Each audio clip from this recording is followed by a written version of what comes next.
Hello everyone, welcome to GDS circle. जैसा कि आप सभी जानते हैं, इस समय हम मूल विधि एवं संविधान की मेगा सीरीज चला रहे हैं, जिसमें अभी तक 4 क्लास कंप्लीट कर चुके हैं और जिसमें अभी तक आपने इंडियन पेनल कोड 1860 की 229 धाराओं तक का नॉलेज लिया है। आज हम पढ़ाएंगे अध्याय 12 और अध्याय 13, जिसमें धारा 230 से लेकर धारा 267 तक का पढ़ाएंगे।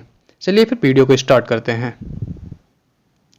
तो स्टार्ट होता है अध्याय 12, जिसमें सिक्कों और सरकारी स्टाम्पों से संबंधित अपराधों के विषय में बताया गया है। इसके अंतर्गत भारतीय दंड संहिता की धारा 230 से 263 का तक में सिक्कों और सरकारी स्टाम्पों से संबंधित अपराधों के विषय में विभिन्न उपबंध किए गए हैं। धारा 230 में सिक्कों को परिभाषित किया गया है। धारा 231 में सिक्के के कूटकरण को बताया गया है। धारा 232 में भारतीय सिक्के के कूटकरण को दंडनीय अपराध माना गया है। धारा 233 में सिक्के के कूटकरण के लिए उपकरण बनाना बेचने से संबंधित है। धारा 234 भारतीय सिक्के के कूटकरण के लिए उपकरण बनाने या बेचने से संबंधित है। धारा 235 सिक्के के कूटकरण के लिए उपकरण या सामग्री उपयोग में लाने के प्रयोजन से उसे कब्जे में रखने से संबंधित है। धारा 236 भारत से बाहर सिक्के के कूटकरण का भारत में दुष्प्रयोग करने से संबंधित है। धारा 237 कूटकृत सिक्के का आयात या निर्यात करने से संबंधित है। धारा 238 भारतीय सिक्के की कूटकृतियों का आयात या निर्यात करने से संबंधित है। धारा 239 सिक्के का परिधान जिसका कूटकृत होना कब्जे में आने के समय ज्ञात था से संबंधित है। धारा 240 उस भारतीय सिक्के का परिधान जिसका कूटकृत होना कब्जे में आने के समय ज्ञात था से संबंधित है। धारा 241 किसी सिक्के का असली सिक्के के रूप में परिधान जिसका परिधान करने वाला उस समय जब वह उसके कब्जे में पहली बार आया था कूटकृत होना नहीं जानता था। धारा 242 कूटकृत सिक्के पर ऐसे व्यक्ति का कब्जा जो उस समय उसका कूटकृत होना जानता था जब वह उसके कब्जे में आया था। धारा 243 भारतीय सिक्के पर ऐसे व्यक्ति का कब्जा जो उसका कूटकृत होना उस समय जानता था जब वह उसके कब्जे में आया था। धारा 244 टकसाल में नियोजित व्यक्ति द्वारा सिक्के को उस वजन या मिश्रण से भिन्न कारित किया जाना जो विधि द्वारा नियत है।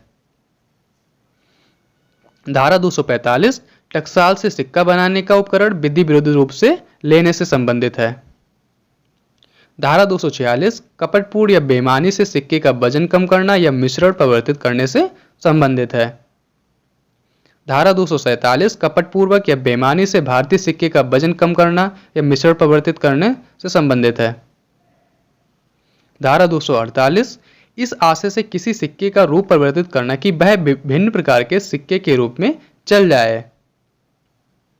धारा 249 में इस आशय से भारतीय सिक्के का रूप परिवर्तित करना कि वह भिन्न प्रकार के सिक्के के रूप में चल जाए से कि इसमें दंड के प्रावधान किया गया है। धारा 250 में ऐसे सिक्के का परिधान जो इस ज्ञान के साथ कब्जे में आया हो कि उसे परिवर्तित किया गया है से संबंधित है। धारा 251 में भारतीय सिक्के का परिधान जो इस ज्ञान के साथ कब्जे में आया हो कि उसे परिवर्तित किया गया है में दंड के प्रावधान है। धारा 252 ऐसे व्यक्ति द्वारा सिक्के पर कब्जा जो उसका परिवर्तित होना उस समय जानता था जब वह उसके कब्जे में आया था से संबंधित है। धारा 253 में ऐसे व्यक्ति द्वारा भारतीय सिक्के पर कब्जा जो उसका परिवर्तित होना उस समय जानता था जब उसके कब्जे में आया था में दंड का प्रावधान किया गया है।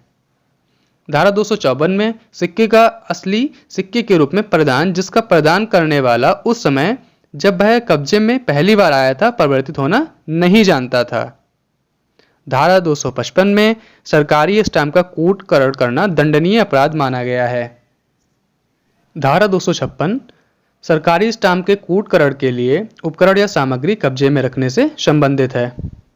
धारा 257 सरकारी स्टाम्प के कूटकरण के लिए उपकरण बनाने या बेचने से संबंधित है। धारा 258 कूटकृत सरकारी स्टाम्प के बिक्री करने से संबंधित है।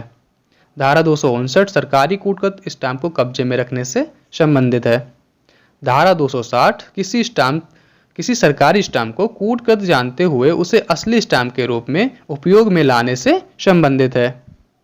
धारा 261 इस आशय से कि सरकार को हानिकारित हो उस पदार्थ पर से जिस पर सरकारी स्टाम्प लगा हुआ है लेख मिटाना या दस्तावेज से वह स्टाम्प हटाना जो उसके लिए उपयोग में लाया गया हो।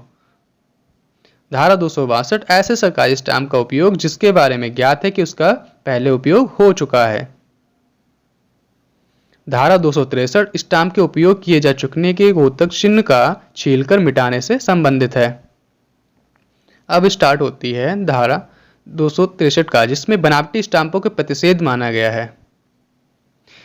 अब स्टार्ट होता है अध्याय 13, जिसमें बाटों और मापों से संबंधित अपराधों के विषय में बताया गया है। इस अध्याय में भारतीय दंड संहिता की धारा 264 से लेकर 267 तक बाटों और मापों से संबंधित अपराधों विषय में विभिन्न उपबंध किए गए हैं। भारतीय दंड संहिता की धारा 264 के अनुसार जो कोई तोलने के लिए खोटे उपकरणों या कपटपूर्ण उपयोग करेगा वह कठोर या साधारण कारावास से जिसकी अवधि 1 वर्ष तक हो सकेगी, जुर्माने से अथवा दोनों से दंडनीय होगा। भारतीय दंड संहिता की धारा 265 के अनुसार जो कोई किसी खोटे बाट या लंबाई या धारिता के किसी खोटे माप का कपटपूर्ण उपयोग करेगा वह कठोर या साधारण कारावास से जिसकी अवधि 1 वर्ष तक की हो सकेगी या जुर्माने से अथवा दोनों से दंडनीय होगा। धारा 266 में खोटे माप या माप को कब्जे में रखने से संबंधित है। धारा 267 खोटे बाट या माप को बनाने या बेचने से संबंधित है।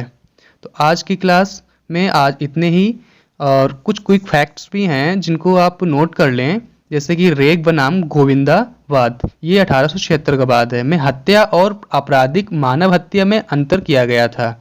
बिरसा सिंह बनाम पंजाब राज्यवाद 1958 का संबंध हत्या से है। KM नानावटी बनाम महाराष्ट्र राज्यवाद, ये 1962 का संबंध धारा 300 के अपवाद 1 के अंतर्गत गंभीर एवं अचानक प्रकोपन से है। वचन सिंह बनाम पंजाब राज्यवाद 1980 में सर्वोच्च न्यायालय ने निर्णय दिया कि मृत्युदंड की सजा बिरले से बिरलतम मामलों में ही दी जा सकती है। तो आज की क्लास में इतना ही, फिर मिलेंगे नेक्स्ट क्लास में। धन्यवाद।